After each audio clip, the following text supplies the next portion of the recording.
Welcome back. Now, we're going to start talking about the process of racialization. When members of an ethnic group move to an area with a racial hierarchy, such as the United States, the dominant group has to determine where that group fits into the existing hierarchy, and then employs a variety of strategies to reflect how members of that ethnic group will be treated by society. In the US, the racial hierarchy has been fairly clear, uh, particularly before the Civil Rights era. Either you were a white American of European descent, particularly of British descent, or you were something else and subject to social and legal controls. This included people we now commonly associate with race, Black, Asian, Indigenous, and Latinx people. Also included were Jews, Irish, Italian, and to a lesser extent German immigrants. There were barriers for all of these people to housing, employment, and social comfort. While the exact periods when these latter group began to become white varies a bit, this stratification was still commonly used prior to the Civil Rights era and the revocation of the Chinese Exclusion Act. More recently, though, the triracial stratification model Bonilla Silver created has gained popularity. This suggests we have three symbolic layers in our racial hierarchy: white, honorary white, and black. White people include those who have historically been considered white. New whites, meaning ethnic groups that have assimilated into American culture, such as Irish, German, and Italian. Assimilated, light-skinned Latinx people. Some multiracial people, particularly those with lighter skin. Assimilated indigenous people, who have no connection to reservation life. And some Asian origin people, particularly those who are second-generation immigrants and beyond. Honorary whites include lighter-skinned Latinx people who have not assimilated, some Asian nationalities and ethnicities, particularly Japanese, Chinese, Korean, and most South Asian Americans, assimilated Middle Eastern Americans, and most multiracial people. Finally, people who are black include more recent Asian immigrants such as Vietnamese, Hmong, Filipinos, darker-skinned Latinx and Afro-Caribbean people, people of African descent, and reservation-bound indigenous people. Despite the names, this refers primarily to levels of social access rather than skin color, although there is a relationship. Those who are considered white are usually lightest-skinned and have higher levels of socioeconomic status. Those who are black tend to have the darkest skin and the lowest socioeconomic status. Honorary whites are found somewhere in the middle, both in terms of color and in terms of socioeconomic status. The term we use to talk about this relationship between skin color and position in the racial hierarchy is colorism. In general, the lighter a person's skin is, and the more Caucasian they appear, the more privilege they will have. The darker someone's skin, and the more Asian or African their features, the more likely they are to experience racial discrimination. It was coined in 1983 by Alice Walker to discuss the differences in African American experience, but has since grown to include people of all races. Like most appearance-based oppressions, colorism particularly affects women.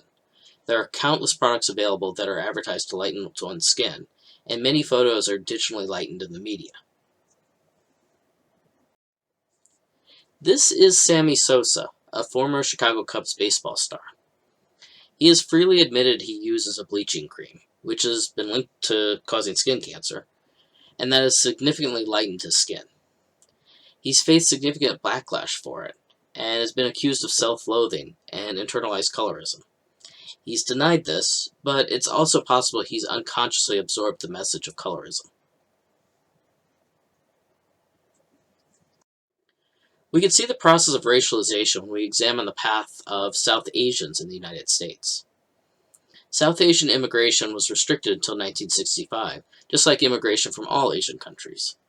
After the restriction was struck down, many South Asians with professional backgrounds began to move to the United States, and that rate has increased sharply over the last couple decades. Because South Asians were relatively uncommon prior to 1965, the process of racialization for South Asians has only been happening relatively recently.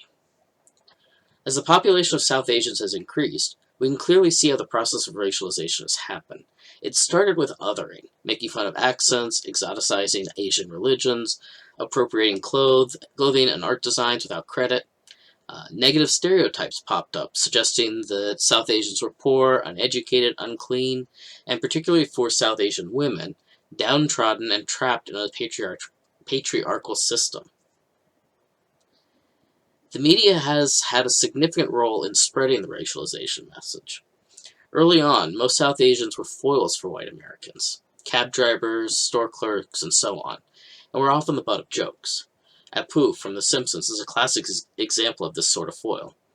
For many years, Apu existed only as a joke, a man with a funny accent who was incredibly focused on making money at the expense of his customers, and was only seen in his interactions with the main characters of the Simpsons family. While this has changed somewhat in the later years of the show, Apu is mostly made a caricature of South Asians, rather than a human in his own right. Later representations of South Asians in media have shifted, most often portraying them as, say, awkward scientists or tech developers, or as bored call center workers out to scam Americans. Pictured here are Mindy Kaling and Padma Lakshmi, two women of Tamil Indian descent. Both have achieved significant fame, but through different paths. Kaling through comedy, Lakshmi through modeling and hosting. Kaling is darker and has more typically South Asian features, while Lakshmi is lighter and has more typically Caucasian features. Both women have talked about the effect of colorism in their lives. Kaling has spoken out about how important it was for her to cast a dark brown-skinned actress for the next Netflix show she produced, because she's never seen darker Indians in media. And Lakshmi has been outspoken about Indian bleaching products, while acknowledging that she's had more privileges because of her lighter skin. Finally, I'd like to talk about the concept of symbolic ethnicity. For most Black and brown Americans, particularly those who cannot pass for white, their ethnicity is integral to how they interact with society and can lead to experiencing discrimination. For white Americans, however, there is some choice in identifying with their ethnicity. Members of the same family might strongly identify with their ethnic heritage, while others might not really give their ethnic heritage much thought. Additionally, for many white Americans, ethnicity is a bit muddled. The creation of the white racial identity has allowed for significant mixing between ethnic backgrounds in the U.S. in a way that is unusual in many places. Thus, many white Americans have multiple ethnic backgrounds and can pick and choose which they identify with. More than just personal choice, though, for white Americans, ethnicity is used as a symbol of individualism rather than of a group identity, and is seen by the symbols representing the identity rather than participation in an ethnic community. Think of the Irish American who flies an Irish flag and uses shamrocks as avatars on social media, but otherwise has no connection to a broader Irish community. Or a Jewish American who makes a point of wearing a Star of David and uses a lot of Yiddish slang, but has no connection to a synagogue or religious tradition. Most importantly, though, for white Americans, the proclamation of an ethnic heritage has very little impact on their lives and what resources they can access. Because ethnic identity is neutral for white Americans, or even a point of personal pride, this can lead to an assumption that ethnicity is neutral for Black and brown Americans as well. For example, an Italian American person will probably not mind having someone ask what their family eats at home. A Korean American, by contrast, is likely to be offended.